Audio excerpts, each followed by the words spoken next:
Hello friends, this is Dr. Ashish Panchal, Head and Professor, Department of Pharmacology.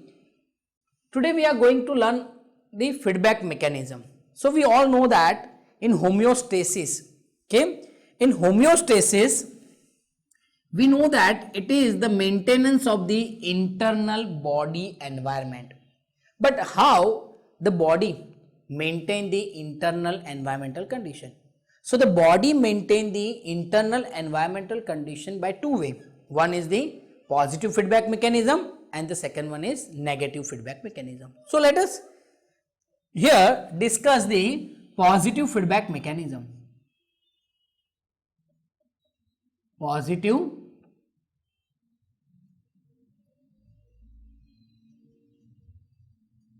feedback mechanism of action.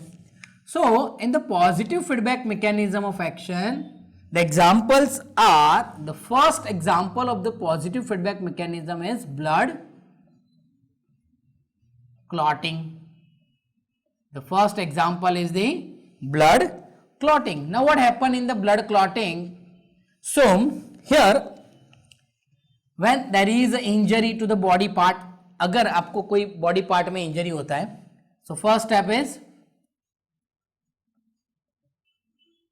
Injury to body part. जैसे बेटा body part में injury होगा, then it activate and it release some chemical which activate the platelet. It release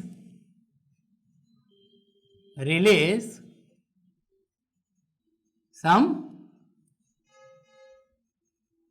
chemical and that chemical activate the plate which activate the platelet. So when any injury to the body part, the injured part release some chemical and that chemical activate the platelet. This platelet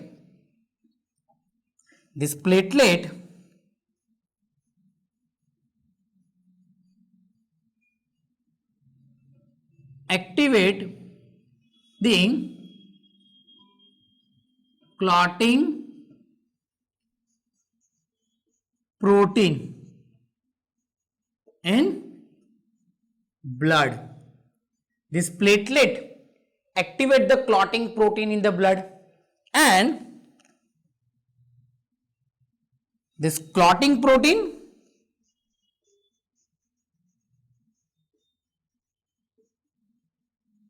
and platelet together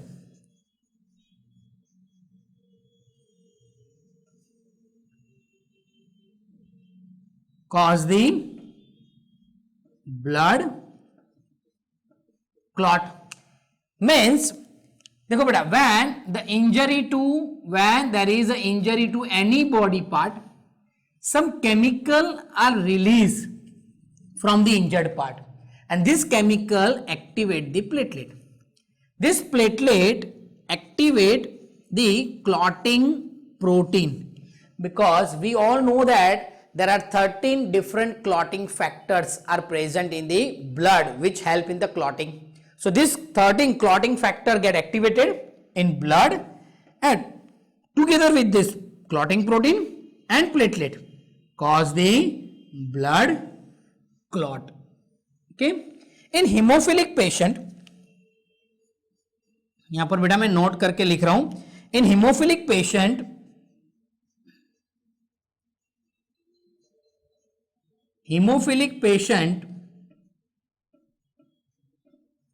lack of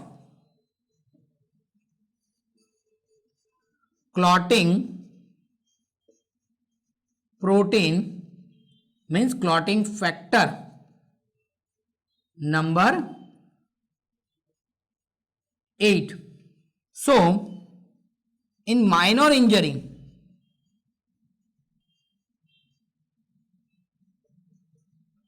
they lost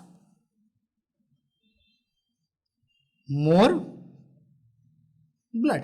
यानी बेटा अगर कोई hemophilic patient है, in hemophilic patient lack of blood clotting factor, which clotting factor 8. So if this clotting factor is absent, then what happens? The blood may not get clot, and in a trivial or the minor injury, the maximum blood may get lost. Okay, so this is about the clotting. Okay, blood clotting. Okay, now the next is the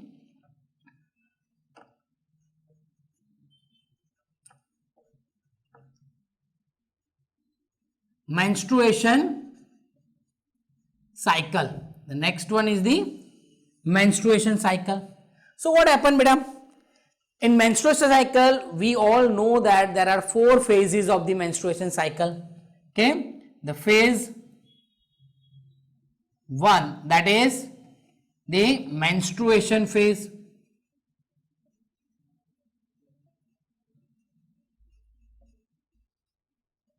The phase 2 is the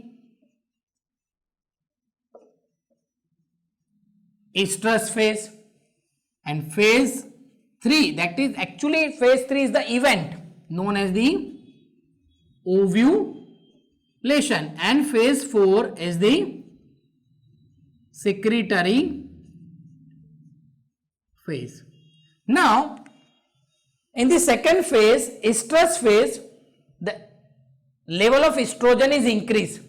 The estrogen is released from the ovary. So in second phase,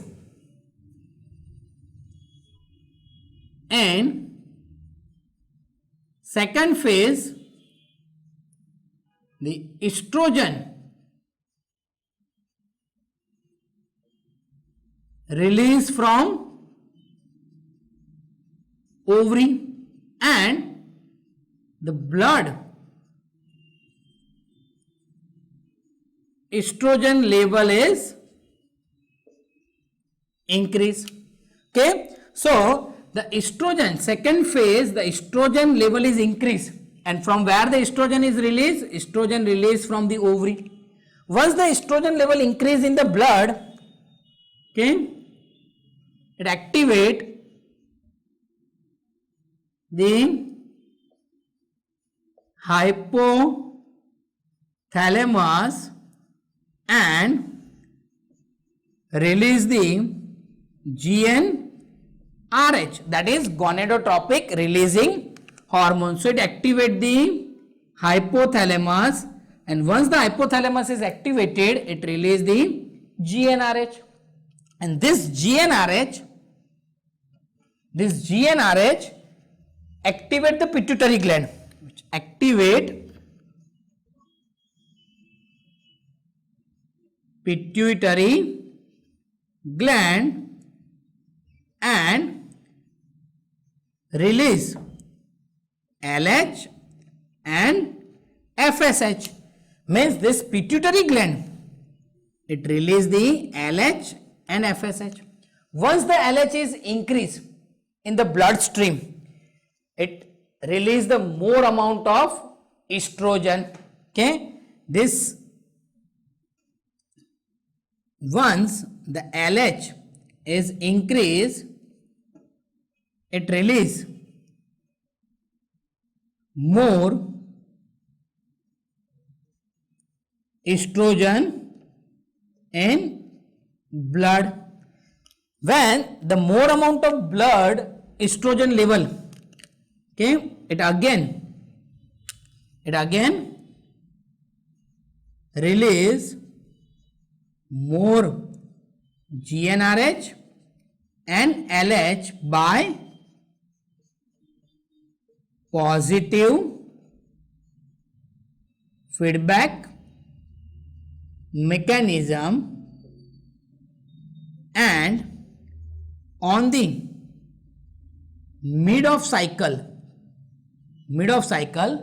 the LH surge is there. What happened? LH surge is there. LH surge matlab the LH level is increase, or it is on the peak at the day of 14th, or it is known as the mid of the cycle. And what happened? The Graafian follicle get ruptured and it gets the ovulation. क्या होगा? Ovulation means egg release in the fallopian tube. Clear? So it is also example of the positive feedback mechanism. What happened here, beta? In menstruation cycle, we all know that there are 4 phases. Phase 1 menstruation phase, phase 2 estrus phase, event 3 is the ovulation, and phase 4 is the secretory phase. Now in the second phase, the estrogen level is increased. This estrogen is released from the ovary. When the blood estrogen level is increased, it gives message or it activates the hypothalamus, and hypothalamus release the gonadotropic releasing hormone. This gonadotropic releasing hormone activate the pituitary gland and it release the LH and FSH. Once the bloodstream LH is increased, it again release more amount of estrogen, and this estrogen, with the help of positive feedback mechanism, it increase more release of LH, and due to the more amount of LH is secreted from the pituitary gland, it cause the LH surge at the mid of the menstruation cycle, and it cause the ovulation. Clear? So this is all about the menstruation cycle. Then the third example is childbirth. Okay, third example is the childbirth. The second one is menstruation cycle, third one is childbirth. Now we all know that the labor pain, but when this labor pain is induced, so when the placenta and fetus get fully matured or fully developed, when the placenta and fetus get fully developed, once the placenta and the fetus is fully developed, okay, what happened? The head of the fetus is pushes or presses the mouth of the uterus or the cervix. So what happened? When it get fully developed, the head of fetus presses the cervix, and the cervix gets stretched, and due to this press, it activate the posterior pituitary gland of mother, not the baby. Okay, so what happened here? The head of the fetus presses the cervix, and due to this, the posterior pituitary gland get activated in the mother, and it releases the oxytocin in the blood stream. It releases oxytocin in the blood stream, and this oxytocin is contract the uterus. It will contract the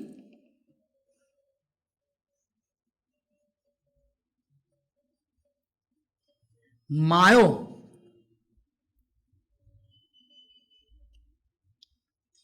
wall of the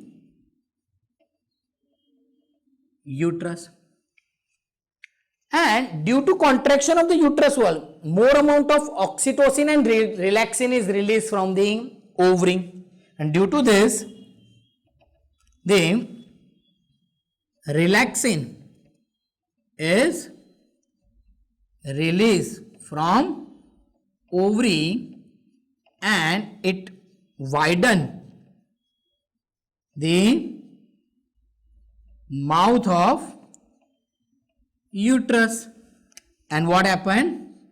The child comes out from womb or from the uterus. So what happened beta? Placenta and the fetus get fully matured.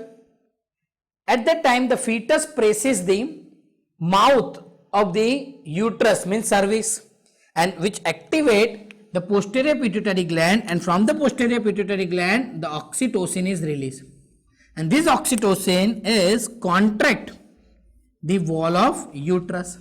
Once the wall of uterus get contracted, the more amount of oxytocin as well as the relaxin is released from the ovary, and it widen the mouth of uterus, and the child comes out from the womb. Child will comes out from the womb. So these three are the mechanism or the example of the positive feedback mechanism. यहां पर बेटा हम एक और add कर सकते हैं कि when the baby suck the nipple of the mother, okay, means breast feeding का बेटा एग्जांपल हम ऐड कर सकते हैं, breast feeding. So what happen in brief, breast feeding में क्या होगा, the baby suck the nipple. जैसे ही बेटा बेबी निप्पल को शक करेगा क्या होगा, the ऑक्सीटोसिन इज रिलीज, और जब ऑक्सीटोसिन रिलीज होगा it will contract the mammary gland. क्या होगा बेटा, mammary gland get contracted and the milk is eject, milk eject from the gland. So this is also the positive feedback mechanism. Clear? So this is all about the positive feedback mechanism. Okay, in next video we will discuss the negative feedback mechanism. Thank you. अगर बेटा आपको हमारा ये video पसंद आ रहा है तो please आप हमारी ऐप में जाके ये वीडियो परचेस कर सकते हैं. Thank you. Have a good day.